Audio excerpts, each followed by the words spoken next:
Hey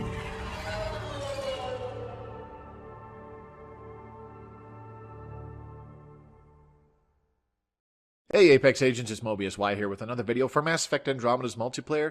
Today is another two-part character build guide, and we're taking a look at the first rare character that I'm doing a character build guide for. We're doing the Turian Havoc Trooper.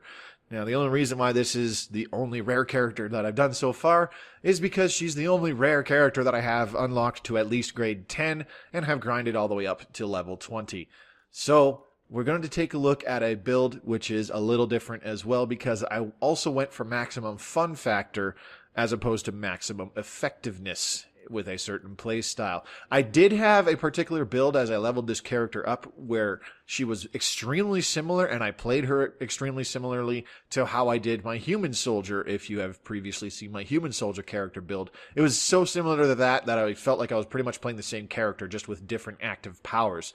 So it was a little stale and boring, so I changed it up. I dropped a respec pack. I played her a couple times when she was about level 19, just to finish her off and get her to level 20. Got comfortable with it, and this is a build that I'm very satisfied with. It's still fairly effective, but it's more fun than a traditional soldier build. So the Turian Havoc Trooper, as I just said, she's more of a soldier-oriented kind of class in that she has turbocharge, and she has two passive capabilities that can actually improve the damage and effectiveness of her use of weapons.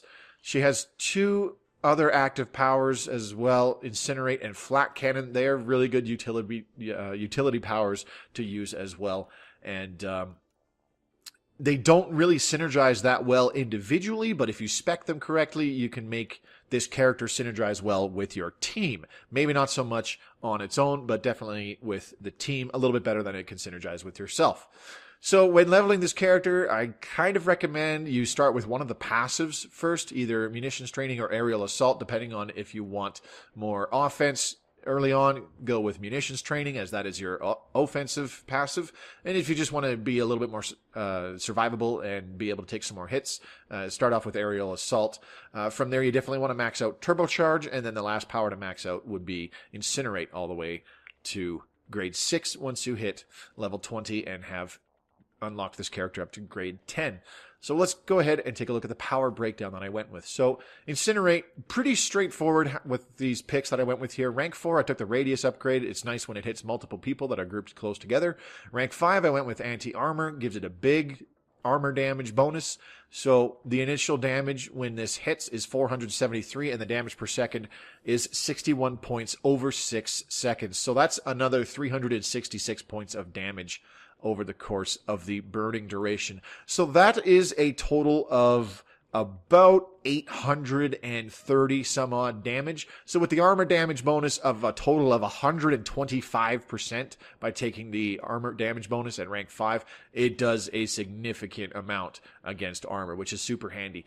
Now at rank 6, I went with the detonate option on this character because this is the only power that this character gets that can detonate either other people's primers or your own ammo if you prime somebody with, say, cryo, disruptor, or incendiary ammo. That's the only way. So taking double incinerate would be kind of nice for the crowd control, but for total team synergy and for just extreme utilitarian purposes, the detonator option is a way better pick on this character by far. It's a little bit of a toss-up on other characters, such as the Krogan Engineer. You could go either way, but on this character, I highly recommend going with the detonator. The double incinerate does sound pretty nice, but the detonator power is leaps and bounds a better choice.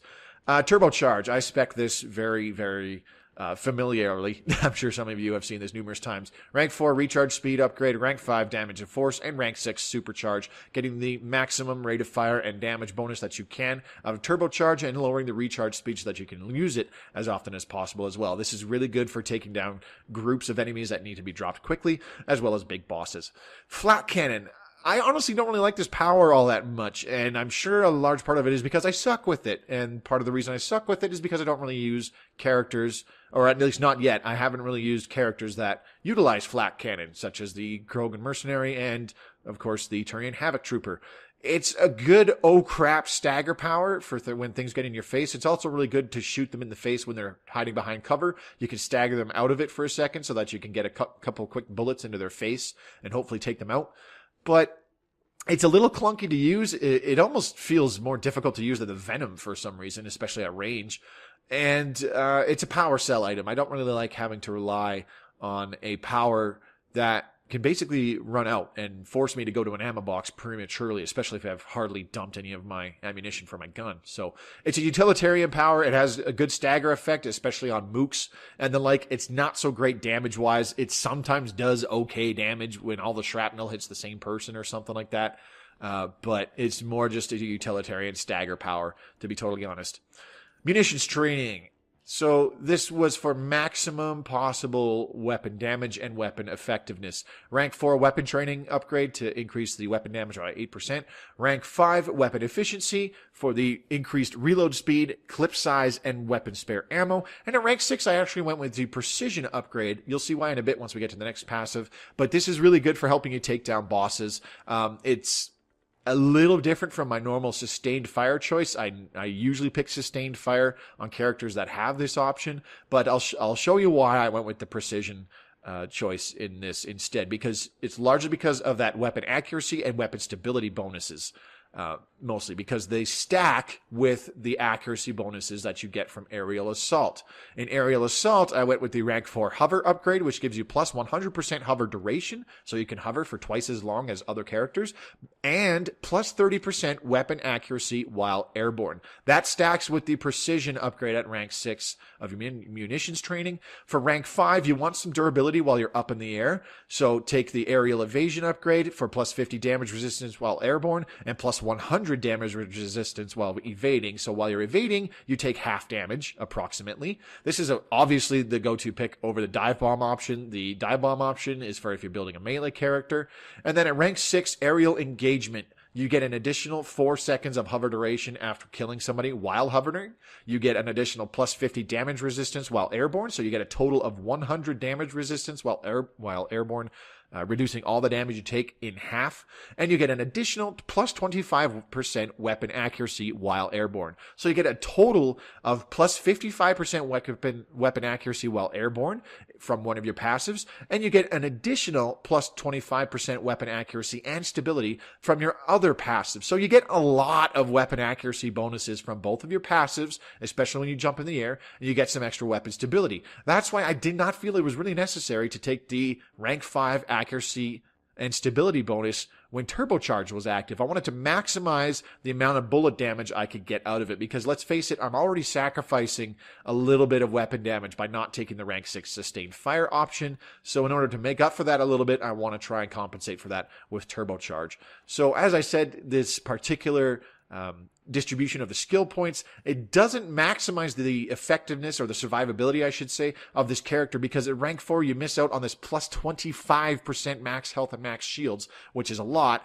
And then at rank 6 of Aerial Assault, you give up another plus 25% max health and max shields for a grand total of plus 50% max health and max shields. You give those up in order to have better gun effectiveness and a longer hover duration at the rank 4 and rank 6 options. So you're giving up a bit of overall survivability in order to have more fun with this character and have a more enjoyable experience that differs from the human soldier, basically.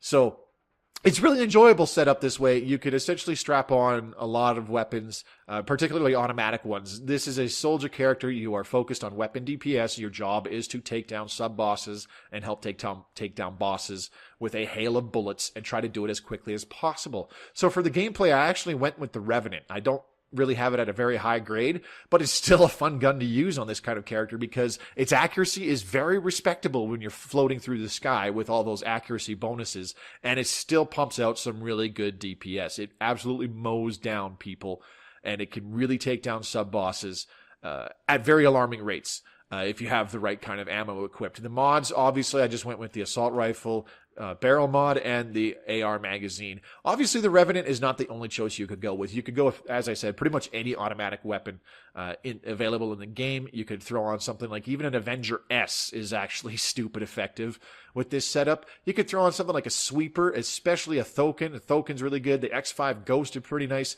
A Cyclone is pretty sweet. Or if you are more keen towards some single-shot weapons, you could go with the Halberd, the Soundstorm, or the Matic. The Zalkin is also really good on this character. I actually used it quite a lot while leveling this character up myself. There's also certain pistols you could go with. The Hurricane, obviously, the Roserad, the Charger, or the Charger S. The Equalizer is not really something I would recommend because you want something with good mid-range or long-range capabilities. Because you need to try and keep a bit of distance, not a huge amount. You don't want to be trying to shoot things across the map the whole time, but you do want to keep yourself a good, 40 meters away or something like that, so that not everything is shooting at you while you're floating through the sky. So that's a pretty good option. There's just a fair list of stuff that you could go with. If you wanted, you could go with a interesting kind of sniper rifle, something like the Raptor, which is an uncommon sniper rifle. It's fully automatic. You'd get a decent-sized magazine, nothing major. I think it's only about 19 rounds the magazine if you put the Raptor on this character. You could also go with something like the Shadow, which is more like a beam-operated, but it still is a pseudo-fully automatic kind of weapon. So you could go with any of those picks. The Indra is also a fully automatic sniper rifle, which you could try if you want extreme long-range effectiveness, or if you want something to complement a shorter range weapon, like the Equalizer, if you so choose to equip that. So the equipment I went with in the gameplay, I actually went with the Stronghold package. I recommend taking a defensive piece of equipment, namely something like Shield Enhancer or Stronghold package that increases your maximum shield capacity. Shield Enhancer will give you an additional plus 30% shields, and the Stronghold package gives you plus 20% shields, but also reduces shield regeneration delay by 70%. You'll actually see how huge that regeneration delay reduction is in the gameplay. It doesn't take long for the shields to kick back in and start regenerating after I land from floating there and shooting at people. It's super nice. You could also go with something like a multi-capacitor, which increases shield regeneration delay. Increases shield regeneration delay reduction by 100%. You don't get higher base shields from that, unfortunately, but it would help you be able to get back into fights a lot sooner instead of having to hide in cover and wait for shields to come back for a few seconds. And for boosters in the gameplay, I went with a Cyclonic mod. Highly recommend using a Cyclonic mod on this particular build. I actually had a fair amount of spare grade 3s, so I strapped one of those on to increase my shields by another 30%. But you can even throw a grade 2 or a grade 1 Cyclonic modulator on. I highly recommend combining both a Cyclonic modulator and a defensive piece of equipment in order to make up for the fact that to get the extra effectiveness while you're hovering, you gave up on some passive bonuses to your health and shields. As I said, a total of 50% extra health and shields is what you're giving up in order to get more gun accuracy and get more damage resistance while hovering and just be able to hover longer and have more fun with the character. So I highly recommend throwing on defensive pieces of equipment. The character will still have enough passive bonuses as well as an active skill and turbocharge where she'll still dump out enough damage with whatever weapon you decide to go with. And then for the second booster, I highly recommend putting on some kind of ammo mod. I actually used a Disruptor Ammo 2 into gameplay to help me take down shields really quickly, since Incinerate is really good against armor, but also so that I could prime on my own just by shooting things. I could prime a Tech Burst and set it off with my Incinerate, which again is why I recommend taking the Detonate option at rank 6 of Incinerate, because it's the only way you'll be able to set off any enemies that you have primed yourself with your specialty ammo. It's also the only way you will be able to set off any combos that somebody else has primed. It's just really synergistic with yourself and your team and the way this character plays. So that's basically it for this character build guide. As I said, it's not a traditional, I'm going for maximum effectiveness with a certain play style.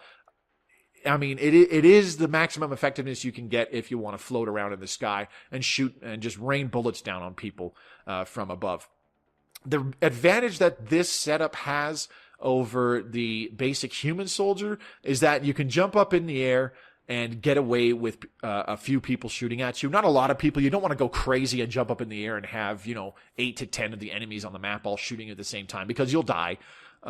But you can get away with jumping up in front of 2 or 3 mooks or even a sub-boss in there and just shoot over the cover into their face and take them out even when they're trying to hide. That is the advantage of this setup over the basic human soldier, which does not get the same benefits from hovering in the air. So it's a very fun build. It's effective at what it does. I just don't really feel it's quite as good with the maximizing the damage output with the gun itself, but it comes pretty dang close to the human soldier build and it can still be pretty survivable if you throw on the appropriate defensive equipment and boosters before the mission starts. So that'll be it for the character build guide.